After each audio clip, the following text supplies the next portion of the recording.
বাংলাদেশ সীমান্ত দখলের পরে এবার মিয়ানমারের বিদ্রোহীদের নজর দেশের প্রশাসনিক এবং বাণিজ্যিক কেন্দ্রে।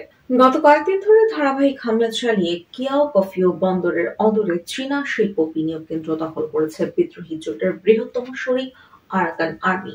তাদের হামলায় নিহত হয়েছে সামরিক জুন্টা সরকারের ফৌজের এক ব্রিগেডিয়ার জেনারেল।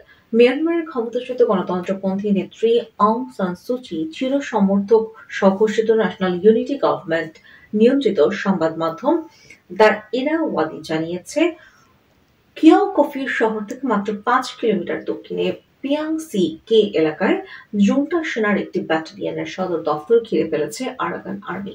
কিয়াও কফিউ রামরি জাতীয় সড়কের পাশে পিয়াংসিকায় জনপদ দখল করেছে তারা। তবে কিয়াও কফিউ শহরের মোতায়েন একটি সেনা ব্রিগেড এখনো প্রতিরোধের চেষ্টা চালাচ্ছে।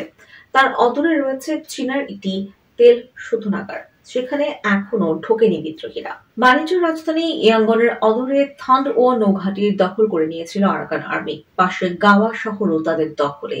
এই পরিস্থিতিতে সামরিক অবস্থানগতভাবে গুরুত্বপূর্ণ পিয়াংসিকে দখলে আসায় ইয়াঙ্গনমুখী অভিযান চালাতে বিদ্রোহীদের সুবিধা হবে বলে মনে করা হচ্ছে।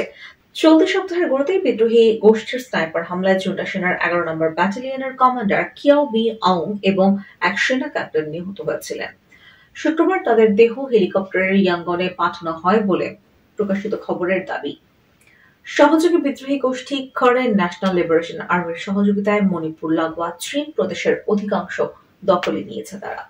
জোটটা বিরোধী নতুন জোট চীন ব্রাদারহুডের শরিক ইয়াও ডিফেন্স ফোর্স সাগাইন অঞ্চলে সক্রিয় ইয়াও আর্মি এবং মনিও পিপলস ডিফেন্স ফোর্স ও আরাকান আর্মির সহযোগী হয়ে ধারাবাহিকভাবে হামলা চালাচ্ছে জুন্টা সেনার ওপর। প্রসঙ্গত ২০২১ সালের ফেব্রুয়ারিতে অভ্যুত্থান ঘটিয়ে গণতান্ত্রিক আন্দোলনের নেত্রী সুচির দল ন্যাশনাল লিগ ফর ডেমোক্রেসির নেতৃত্বাধীন সরকারকে উৎখাত করেছিল মায়ানমার সেনা।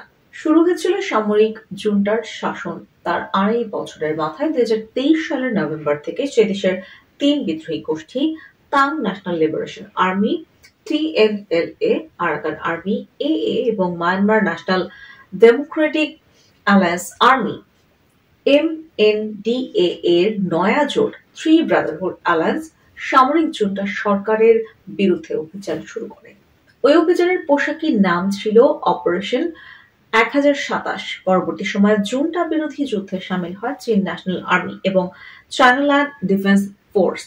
কাচিন লিবারেশন ডিফেন্স ফোর্স এবং সুচির সমর্থক স্বঘোষিত সরকার ন্যাশনাল ইউনিটি গভর্নমেন্টের সশস্ত্র বাহিনী পিপলস ডিফেন্স ফোর্স। মায়ানমারের গণতন্ত্রপন্থী শক্তির স্বঘোষিত সরকার ন্যাশনাল ইউনিটি গভর্নমেন্ট, জুন্টা বিরোধী রাজনৈতিক দল শান স্টেট প্রোগ্রেস পার্টি এবং তাদের সশস্ত্র শাখা বিদ্রোহী গোষ্ঠীগুলোর প্রতি সমর্থন জানায়। বিদ্রোহীদের মদতপুষ্ট রাজনৈতিক গোষ্ঠী দ্য ইউনাইটেড ওয়া স্টেট পার্টি ইতোমধ্যেই কয়েকটি মুক্ত এলাকায় সমান্তরাল সরকার চালানো শুরু করে দিয়েছে। তবে গত জানুয়ারিতে বেজিং এর মধ্যস্থতায় থ্রি ব্রাদারহুড অ্যালায়েন্সের দ্বিতীয় বৃহত্তম সশস্ত্র গোষ্ঠী এমএনডিএ সে দেশের সামরিক জুন্টা নিয়ন্ত্রিত সরকারের সঙ্গে সংঘর্ষ বিরোধী চুক্তি করেছে।